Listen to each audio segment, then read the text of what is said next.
So indeed he did. The torrent roared, and we did buffet it with lusty sinews, throwing it aside and stemming it with hearts of controversy. But ere we could arrive the point proposed, Caesar cried, "Help me, Cassius, or I sink." I, as Aeneas, our great ancestor, did from the flames of Troy upon his shoulder the old Anchises bear, so from the waves of Tiber did I the tired Caesar. And this man is now become a god, and Cassius a wretched creature, and must bend his body if Caesar carelessly but gnawed on him.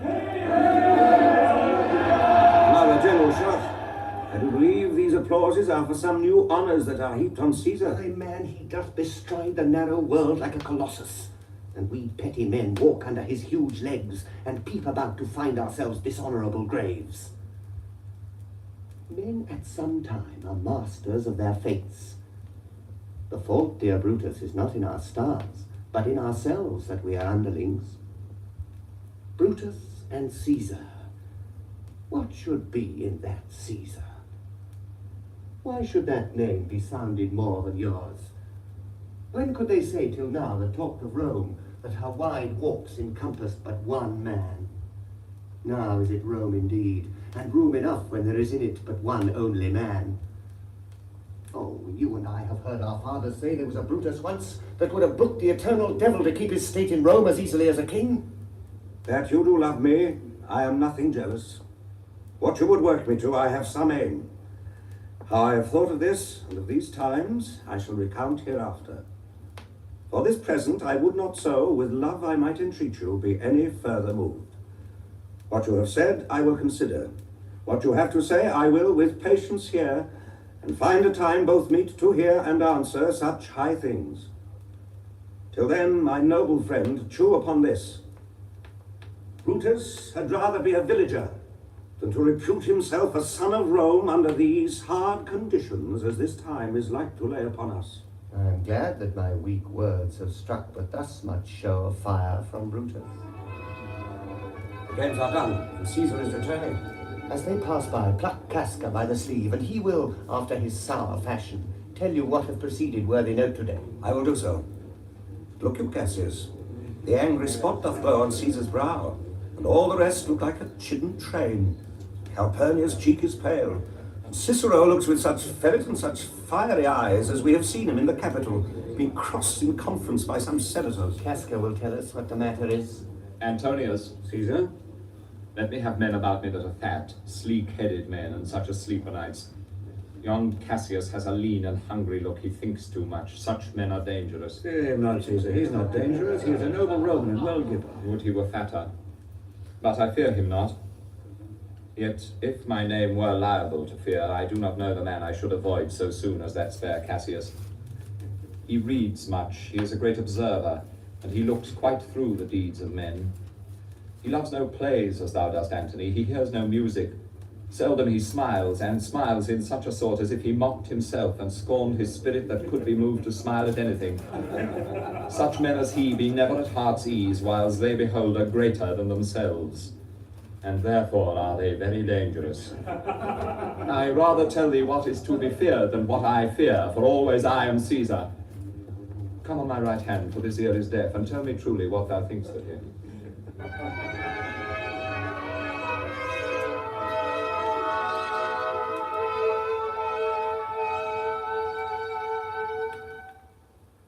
You pulled me by the cloak. Would you speak with me? Hi, Casca. Tell us what hath chanced today that Caesar looks so sad. Why, you were with him, were you not? I should not then ask Casca what had chanced. Why, there was a crown offered him. And being offered him, he put it by with the back of his hand, thus. And then the people fell a-shouting. What was the second noise for? Why, for that too. They shouted thrice. What was the last cry for? Why, for that too. Was the crown offered him thrice? Aye, marry was't. And he put it by thrice, every time gentler than other. And at every putting by, mine honest neighbours shouted. Who offered him the crown? Why, Antony. Will you sup with me tonight, Casca? No, I am promised for. Will you dine with me tomorrow? Aye, if I be alive, and your mind hold, and your dinner worth the eating. Good. I will expect you. Do so. Farewell, both. What a blunt fellow is this grown to be. He was quick mettle when he went to school. So is he now in execution of any bold or noble enterprise, however he puts on this tardy form. This rudeness is a source to his good wit, which gives men stomach to digest his words with better appetite. So it is. For this time I will leave you. Tomorrow, if you please to speak with me, I will come home to you. Or if you will, come home to me, and I will wait for you. I will do so. Till then, think of the world. Well, Brutus, thou art noble. Yet I see thy honourable metal may be wrought from that it is disposed. Therefore it is meet that noble minds keep ever with their likes. For who so firm that cannot be seduced? Caesar doth bear me hard, but he loves Brutus. If I were Brutus now, and he were Cassius, he should not humour me. I will this night in several hands in at his windows throw, as if they came from several citizens, writings all tending to the great opinion that Rome holds of his name, wherein obscurely Caesar's ambition shall be glanced at. And after this, let Caesar seat him sure, for we will shake him or worse days endure. Brutus is troubled by the proposed conspiracy, and spends a sleepless night. But Lucius, ho! I cannot, by the progress of the stars, give guess how near today. Lucius, I say! I would it were my fault to sleep so soundly. When, Lucius, when? Awake, I say! What, Lucius? Called you, my lord? Go to the gate. Somebody knocks.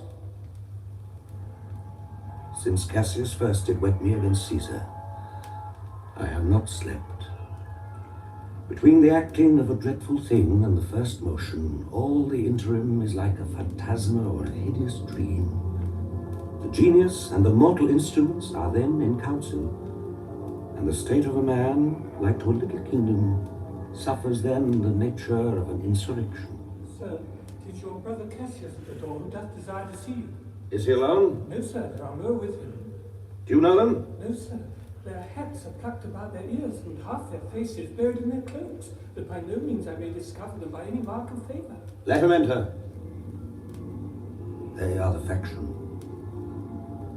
O conspiracy, shamest thou to show thy dangerous brow by night, when evils are most free? Or then by day, where wilt thou find a cavern dark enough to mask thy monstrous visage? Seek none conspiracy, hide it in smiles and affability. For if thou put thy native semblance on, not Erebus itself were dim enough to hide thee from prevention. I think we are too bold upon your rest. Good morrow, Brutus. Do we trouble you? I have been up this hour, awake all night. Know I these men that come along with you? Yes, every man of them, and no man here but honours you. And every one doth wish you had but that opinion of yourself which every noble Roman bears of you. This is Trebonius, Brutus. He is welcome hither. This Decius Brutus, Brutus. He is welcome too. This Casca, Brutus. this Cinna, Brutus. and this Metellus Simba. Brutus. They are all welcome. What watchful cares do interpose themselves betwixt your eyes and night? Shall I entreat a word? Well, as the east, doth not the day break here?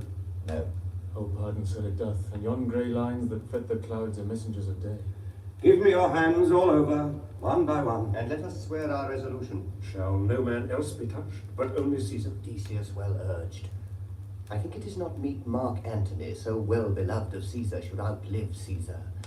We shall find of him a shrewd contriver, and you know his means, if he improve them, may well stretch so far as to annoy us all. Which to prevent, let Antony and Caesar fall together. Our course will seem too bloody, Caius Cassius, to cut the head off and then hack the limbs. And for Mark Antony, think not of him, for he can do no more than Caesar's arm when Caesar's head is off. I fear him for in the engrafted love he bears to Caesar. Alas, good Cassius, do not think of him. If he loves Caesar, all that he can do is to himself. Take thought and die for Caesar, and that when much he should. For he is given to sports, to wildness, and much company. There is no fear in him. Let him not die, for he will live and laugh at this hereafter. Priest, count the clock. The clock has stricken 3. It is time to part. We leave you, Brutus. And friends, disperse yourselves. But all remember what you have said, and show yourselves true Romans. Good gentlemen, look fresh and merrily. Let not our looks put on our purposes, but bear it as our Roman actors do, with untired spirits and formal constancy. And so, good morrow to you, everyone. Caesar has also passed a restless night.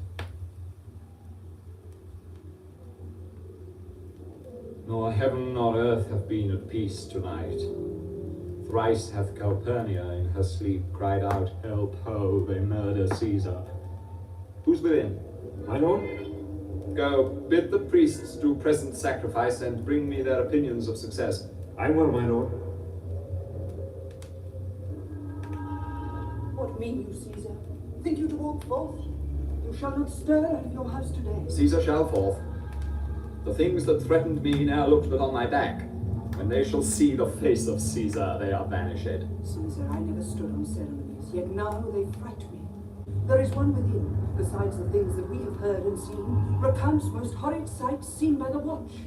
A lioness hath whelped in the streets, and graves have yawned and yielded up their dead.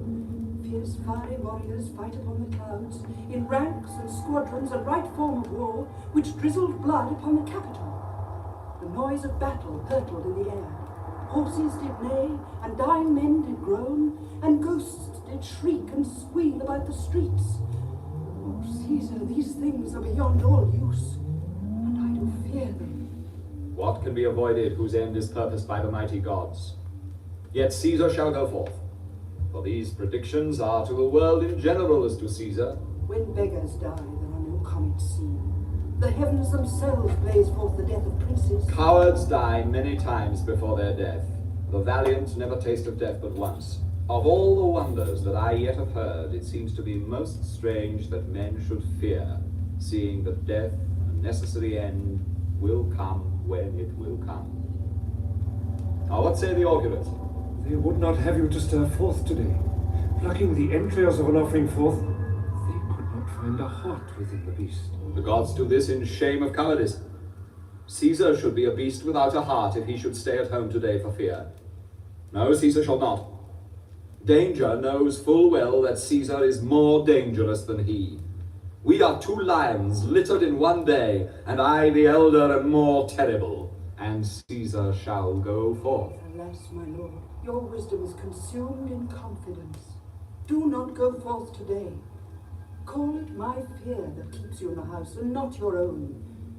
We'll send Mark Antony to the Senate House, and he shall say you are not well today. Let me upon my knee prevail in this. Mark Antony shall say I am not well, and for thy humour I will stay at home. Here's Decius Brutus, he shall tell them so. Caesar, all hail. Good morrow, worthy Caesar.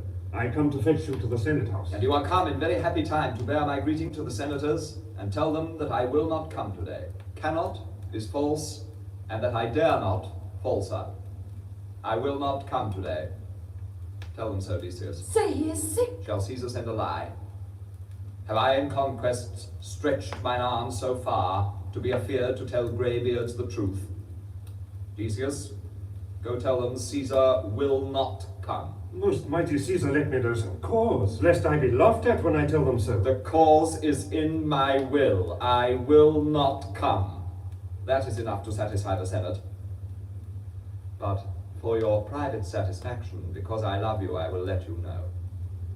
Calpurnia here, my wife, stays me at home. She dreamt tonight she saw my statue, which, like a fountain, with 100 spouts did run pure blood. And many lusty Romans came smiling and did bathe their hands in it, and these does she apply for warnings and portents and evils imminent, and on her knee hath begged that I will stay at home today. This dream is all misinterpreted. It was a vision fair and fortunate. Your statue, spouting blood in many pipes, in which so many smiling Romans bathed, signifies that from you great Rome shall suck reviving blood, and the great men shall press for tinctures, stains, relics, and cognizance. This by Calpurnia's dream is signified. And this way have you well expounded it. I have, when you have heard what I can say. And know it now. The Senate have concluded to give this day a crown to mighty Caesar. If you shall send them word you will not come, their minds may change. Besides, it were a mock act to be rendered for someone to say, break up the Senate till another time, when Caesar's wife shall meet with better dreams. If Caesar hide himself, shall they not whisper, lo, Caesar is afraid? Pardon me, Caesar, for my dear, dear love to your proceeding bids me tell you this, and reason to my love is liable. How foolish do your fears seem now, Calpurnia. I am ashamed I did yield to them. Give me my robe, for I will go. And look, where Publius is come to fetch me. Good morrow, Caesar. Welcome, Publius. What, Brutus?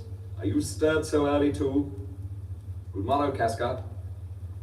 Caius Ligarius, Caesar was ne'er so much your enemy as that same ague which hath made you lean.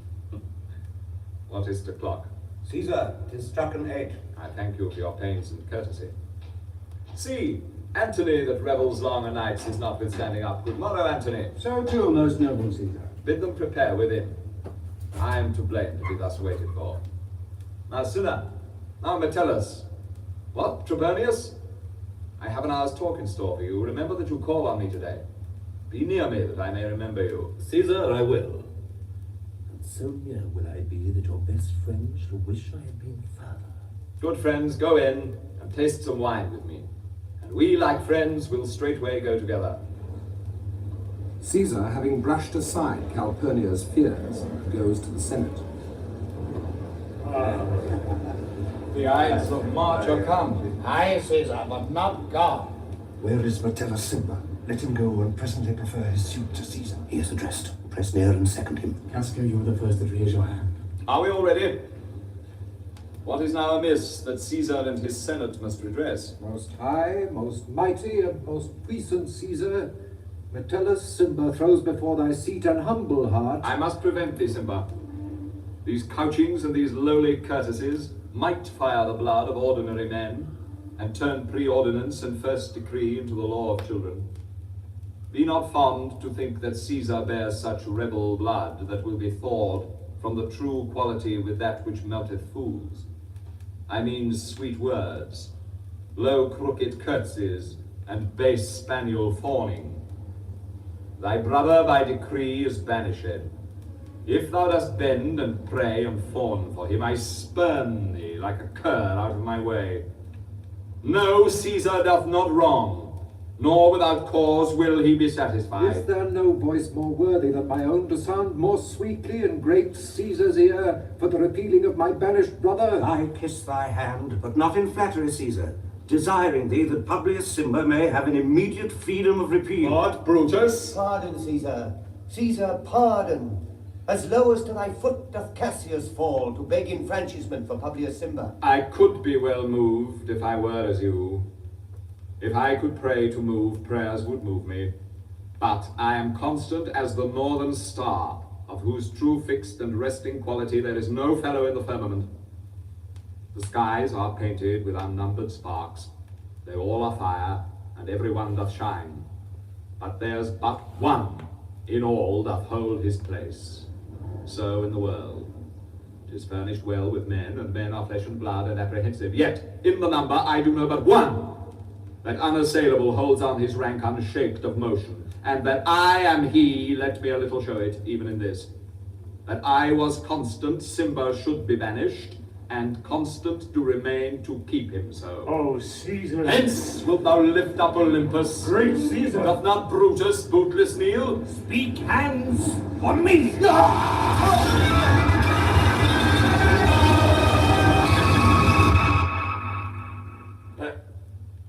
To Brute. Then fall, Caesar.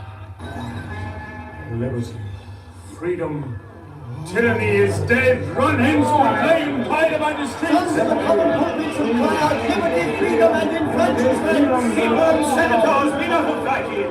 Cry not, stand still. Ambition's debt is paid. But here comes Antony. Welcome, Mark Antony.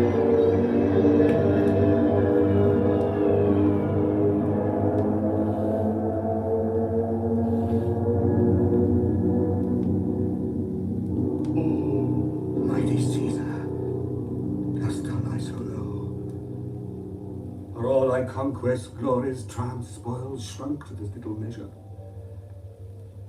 Fare thee well.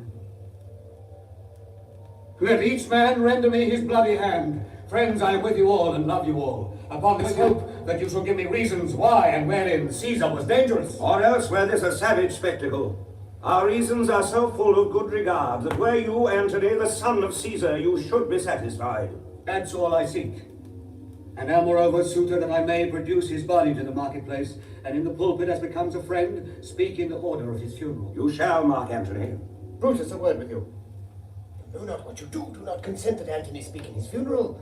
Do you know how much the people may be moved by that which he will utter? By your pardon, I will myself into the pulpit first, and show the reason of our Caesar's death. What Antony shall speak, I will protest he speaks by leave and by permission, and that we are contented Caesar shall have all true rights and lawful ceremonies. It shall advantage more than do us wrong. I know not what may fall, I like it not. Mark Antony, here take you Caesar's body. You shall not in your funeral speech blame us, but speak all good you can devise of Caesar, and say you do it by our permission, else shall you not have any hand at all about his funeral. And you shall speak in the same pulpit whereto I am going after my speech is ended. Be it so, I do desire no more. Prepare the body then, and follow us.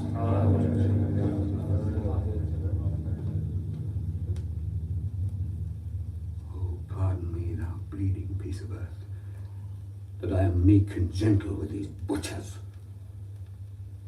Thou art the ruins of the noblest man that ever lived in the tide of times.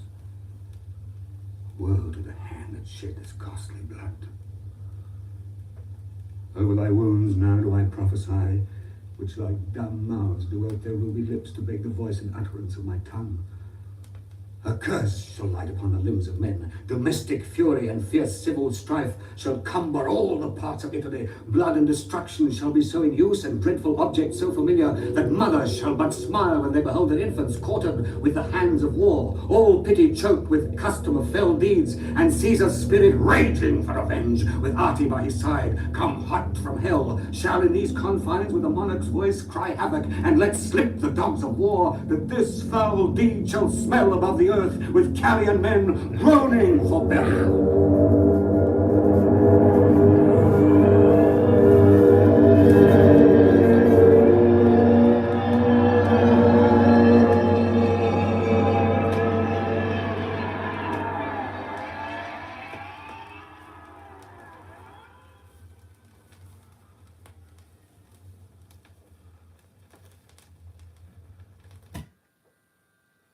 That was bad ass, cats.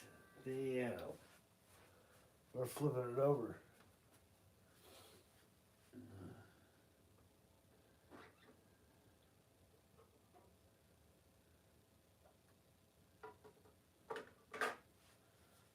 I picked this up for $1.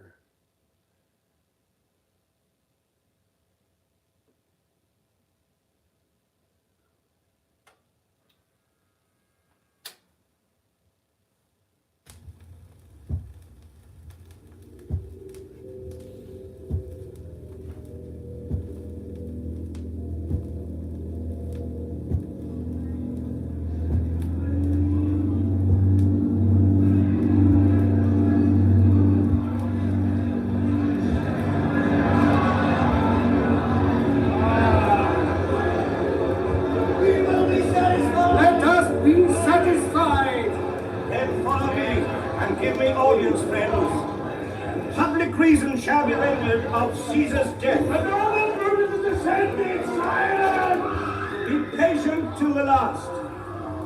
Romans, countrymen, and lovers, hear me for my cause, and be silent that you may hear. If there be any in this assembly, any dear friend of Caesar's, to him I say that Brutus' love to Caesar was no less than his. If then that friend demand why Brutus rose against Caesar, this is my answer. Not that I loved Caesar less, but that I loved Rome more. Had you rather that Caesar were living and die all slaves, and that Caesar were dead to live all free men? As Caesar loved me, I weep for him. As he was fortunate, I rejoice at it. As he was valiant, I honor him. But as he was ambitious, I slew him. There is tears for his love, joy for his fortune, honor for his valor, and death for his ambition. Who is here so base that would be a god? Lady, speak, for him have I offended. Who is here so rude that would not be a Roman? If any, speak, for him have I offended. Who is here so vile that will not love his country? If any, speak, for him have I offended. I pause for a reply.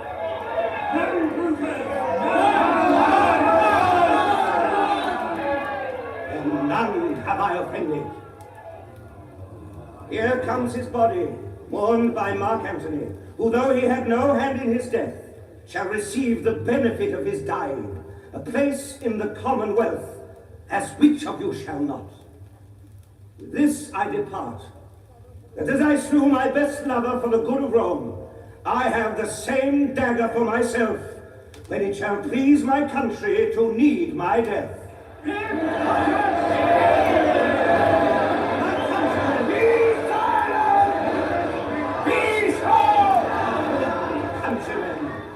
Let me depart alone, and for my sake stay here with Antony. Do grace to Caesar's corpse, and grace his speech tending to Caesar's glories, which Mark Antony, by our permission, is allowed to make. I do entreat you, not a man depart, save I alone, till Antony have spoken. Peace, let us go on Antony, you gentle Romans! Friends, Romans, countrymen, lend me your ears. I come to bury Caesar, not to praise him. The evil that men do lives after them, but good is oft interred with their bones. So let it be with Caesar. The noble Brutus hath told you Caesar was ambitious. If it was so, it was a grievous fault, and grievously hath Caesar answered it. Here, under the leave of Brutus and the rest, for Brutus is an honorable man, so are they all honorable men, come I to speak in Caesar's funeral. He was my friend, faithful and just to me. But Brutus says he was ambitious, and Brutus is an honorable man. He hath brought many captives home to Rome, whose ransoms did the general coffers fill. Did this in Caesar seem ambitious?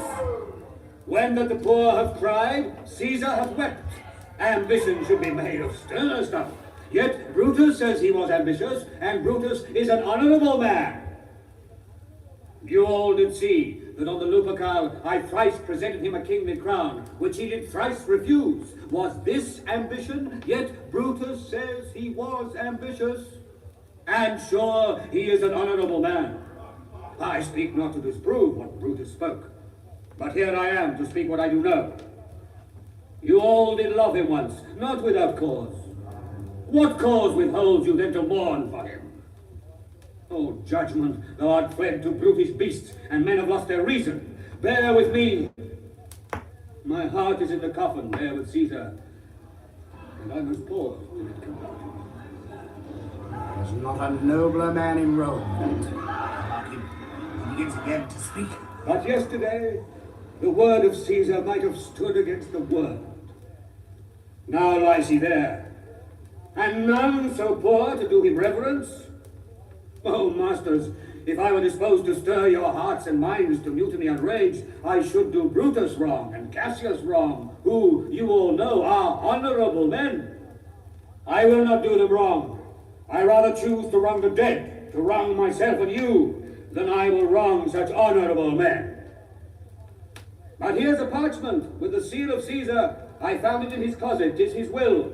Let but the commons hear this testament. Which, pardon me, I do not mean to read.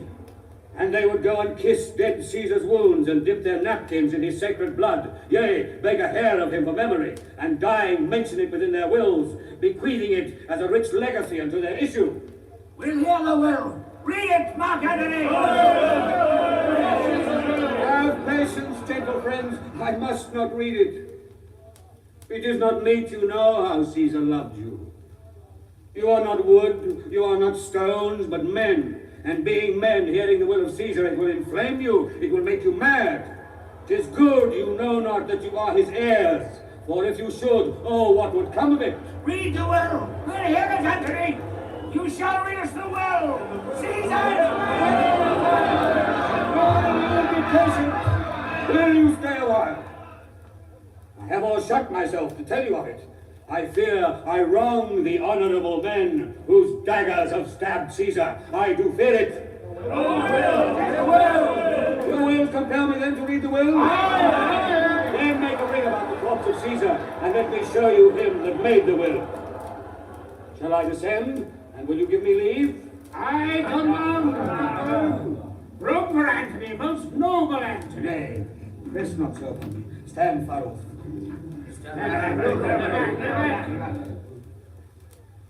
If you have tears, prepare to shed them now. You all do know this mantle. I remember the first time ever Caesar put it on. It was on a summer's evening in his tent, the day he overcame the Nervii. Look, in this place ran Cassius' dagger through. See what a rent the envious Casca made. Through this the well-beloved Brutus stabbed, and as he plucked his cursed steed away, mark how the blood of Caesar followed it, as rushing out of doors to be resolved, if Brutus so unkindly knocked or no. For Brutus, as you know, was Caesar's angel. Judge, O you gods, how dearly Caesar loved him. This was the most unkindest cut of all. For when the noble Caesar saw him stab, ingratitude, more strong than traitor's arms, quite vanquished him, then burst his mighty heart, and in his mantle muffling up his face, even at the base of Pompey's statue, which all the while ran blood, great Caesar fell.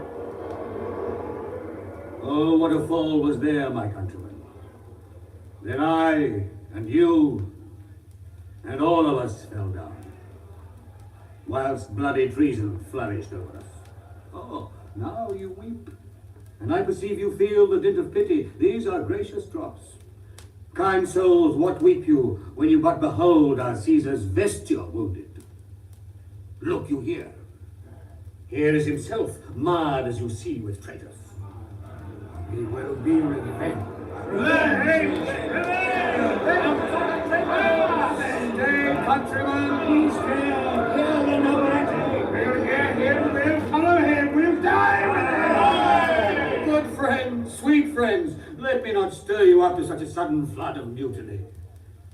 They that have done this deed are honorable.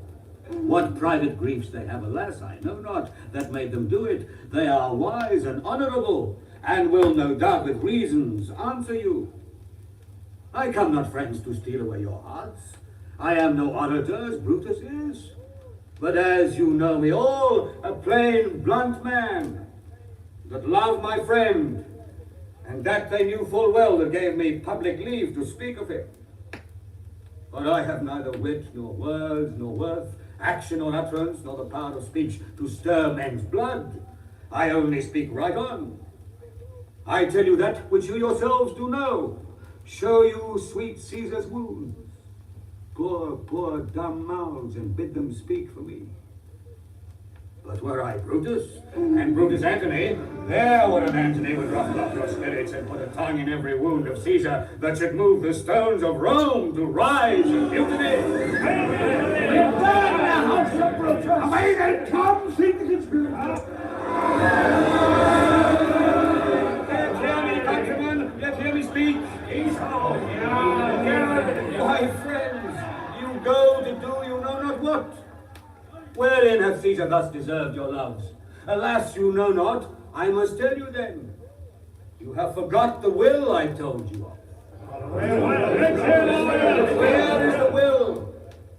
And under Caesar's seal, to every Roman citizen he gives, to every several man, 75 drachmas.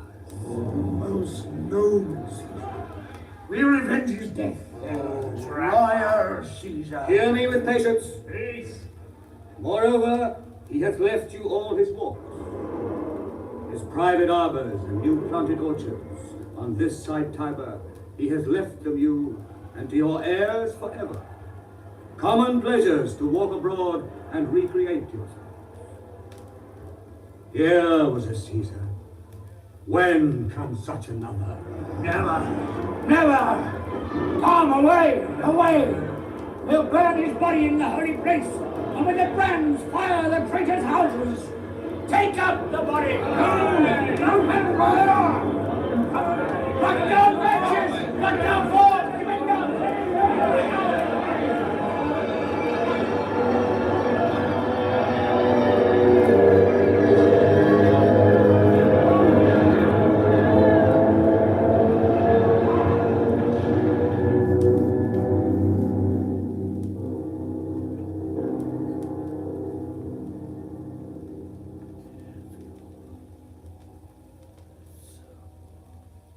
Now let it work.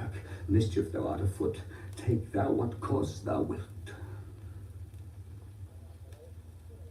How now, fellow? Sir, Octavius is already come to Rome. Where is he? He and Lepidus are at Caesar's house. And thither will I straight to visit him. He comes upon a wish. Fortune is merry, and in this mood will give us anything. I heard him say Brutus and Cassius are rid like madmen through the gates of Rome. Belike they had some notice of the people how I had moved them. Bring me to Octavius. Brutus and Cassius flee from Rome and raise a rebel army. Come in, Titinius. Welcome, good Messala. Now sit we close about this table here and call in question our necessities. Messala, I have here received letters that young Octavius and Mark Antony come down upon us with a mighty power, bending their expedition toward Philippi. Myself have letters of the self-same tenor. What do you think, Cassius, of marching to Philippi presently? I do not think it good. Your reason? This it is. 'Tis better that the enemy seek us. So shall he waste his means, weary his soldiers, doing himself offence, whilst we lying still are full of rest, defence, and nimbleness. Good reasons must of force give place to better. The people twixt Philippi and this ground do stand but in a forced affection, for they have grudged us contribution. The enemy marching along by them shall make a fuller number up. Come on, refreshed, new added, and encouraged. From which advantage shall we cut him off, if at Philippi we do face him there, these people at our back? Hear me, good brother. Under your pardon. You must note beside that we have tried the utmost of our friends. Our legions are brimful. Our cause is ripe. The enemy increaseth every day. We at the height are ready to decline. There is a tide in the affairs of men which, taken at the flood, leads unto fortune. Omitted, all the voyage of their life is bound in shallows and in miseries. On such a full sea are we now afloat, and we must take the current when it serves, or lose our ventures. Then, with your will, go on. Wheel along ourselves and meet them at Philippi. The deep of night is crept upon our talk, and nature must obey necessity, which we will niggard with a little rest. There is no more to say. No more. Good night. Early tomorrow will we rise and hence. Lucius, my gown. Farewell, good Messala. Good night, Titinius. Noble, noble Cassius, good night, and good repose. Good night, my lord. Good night, good brother. Good night, Lord Brutus. Farewell, everyone.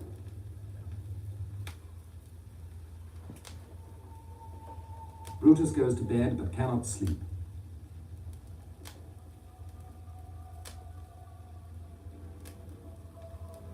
How ill this taper burns.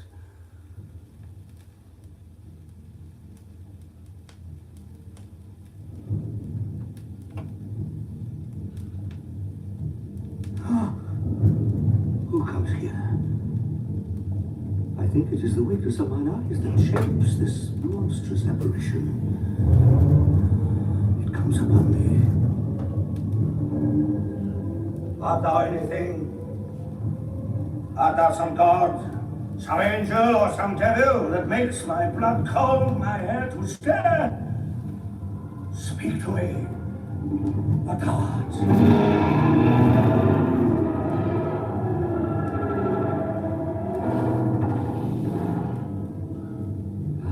Evil spirit, Brutus.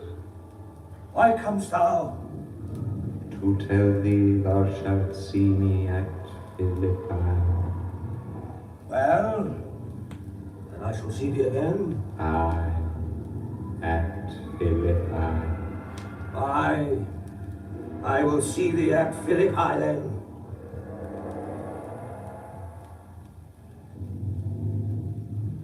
Now I have taken heart, thou vanishest. You spirit, I would hold more talk with thee. Boy, Lucius, Varro, Claudius, sirs, awake. Why did you so cry out, sirs, in your sleep? Here we are. Aye. Saw you anything? No, my lord, I saw nothing. Nor I, my lord. Go and commend me to my brother Cassius. Bid him set on his powers betimes before, and we will follow. Shall be done, my lord. The rival generals meet at Philippi. On the one side, Brutus and Cassius, and on the other, Octavius Caesar and Mark Antony. Mark Antony, shall we give sign of battle? No, Caesar, we will answer on their charge. Make forth, the generals would have some words. Words before blows. Is it so, countrymen? Not that we love words better as you do. Good words are better than bad strokes, Octavius. In your bad strokes, Brutus, you give good words. Witness the hole you made in Caesar's heart, crying, "Long live, hail, Caesar." Antony, the posture of your blows are yet unknown. But for your words, they rob the hive bees and leave them honeyless. Not stingless, too? Oh, yes, and soundless, too. For you have stolen their buzzing, Antony, and very wisely threat before you sting. Villains, you did not so when your vile daggers hacked one another in the sides of Caesar. You showed your teeth like apes and fawned like hounds, and bowed like bungmen, kissing Caesar's feet, whilst damned Casca like a cur behind struck Caesar on the neck. Oh, you flatterers. Flatterers? Now, Brutus, thank yourself. This tongue had not offended so today if Cassius might have ruled. Come, the cause. If arguing make us sweat, the proof of it will turn to redder drops. Look, I draw a sword against conspirators. When think you that the sword goes up again? Never till Caesar's 33 wounds be well avenged, or till another Caesar have added slaughter to the sword of traitors. Caesar, thou canst not die by traitors' hands, unless thou bringst them with thee. So I hope. I was not born to die on Brutus' sword. Oh, if thou wert the noblest of thy strain, young man, thou couldst not die more honourable. Peevish schoolboy, worthless of such honour, joined with a masker and a reveller. Old Cassius still? Come, Antony, away. Defiance, traitors, hurl me in your teeth. If you dare fight today, come to the field. If not, when you have stomachs. Why now, blow wind, swell billow, and swim bark. The storm is up, and all is on the hazard.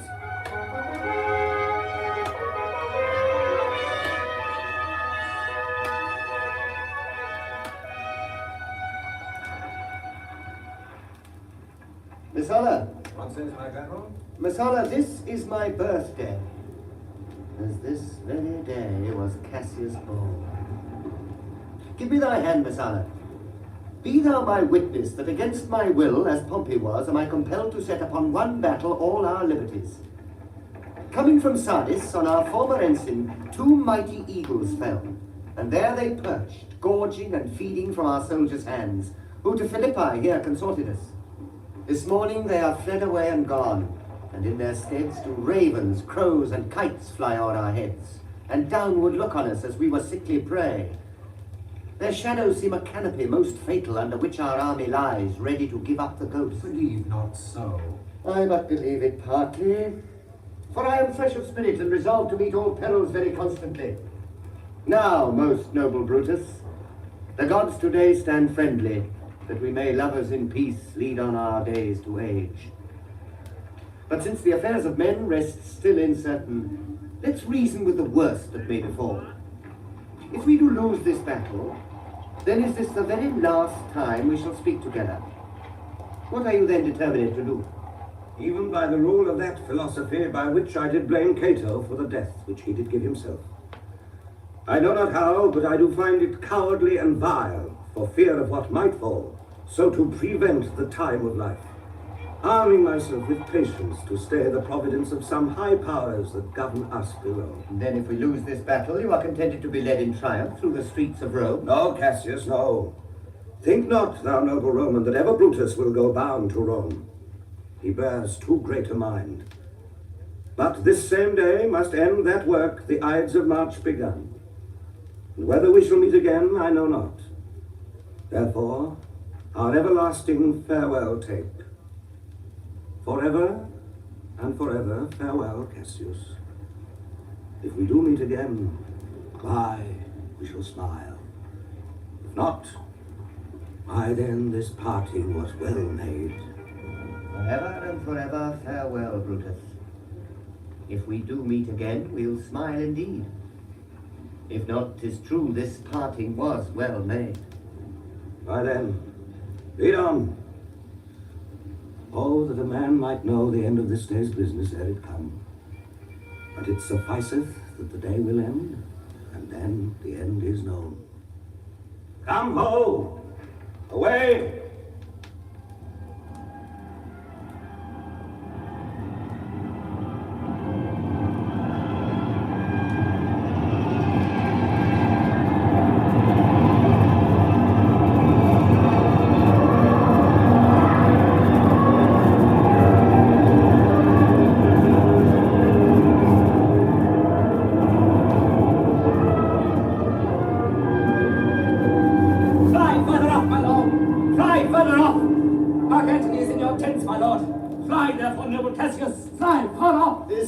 Far enough.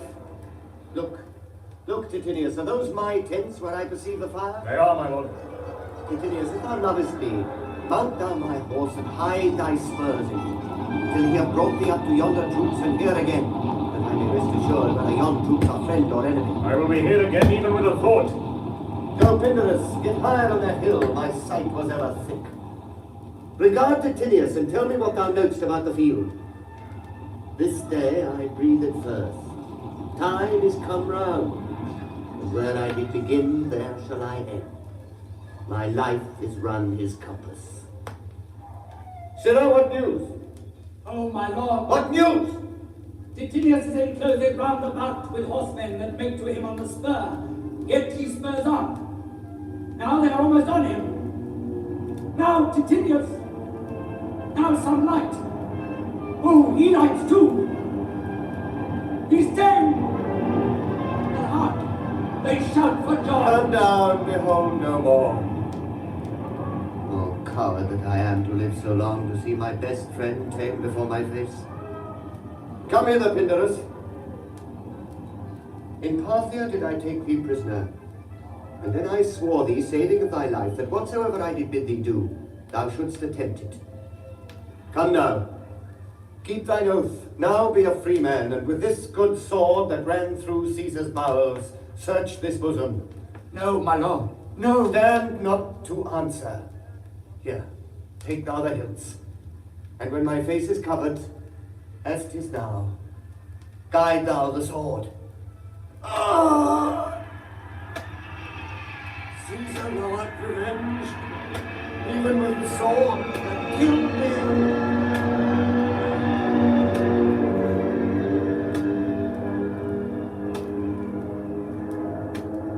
Where, Messala, does his body lie? No, Brutus. Titinius warning it. Titinius faces upward. He is slain. O Julius Caesar, thou art mighty yet. Thy spirit walks abroad and turns our swords in our own proper entrails. Fly, my lord, there is no tarrying here. Farewell to you, and you, Volumnius. Strato, thou hast been all this while asleep. Farewell to thee too, Strato.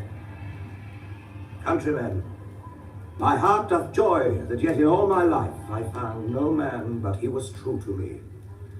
I shall have glory by this losing day, more than Octavius and Mark Antony by this vile conquest shall attain unto. Fly, my lord, fly! Hence, I will follow.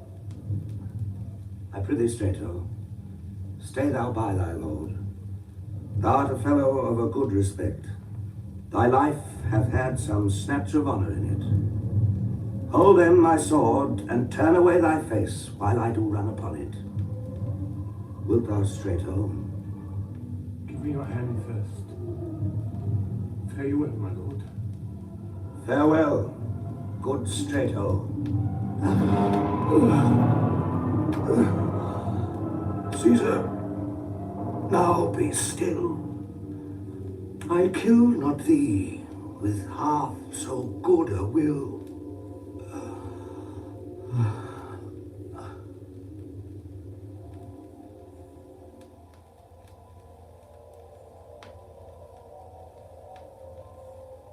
This was the noblest Roman of them all.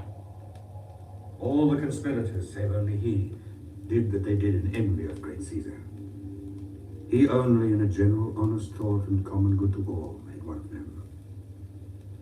His life was gentle, and the elements so mixed in him that nature might stand up and say to all the world, this was a man.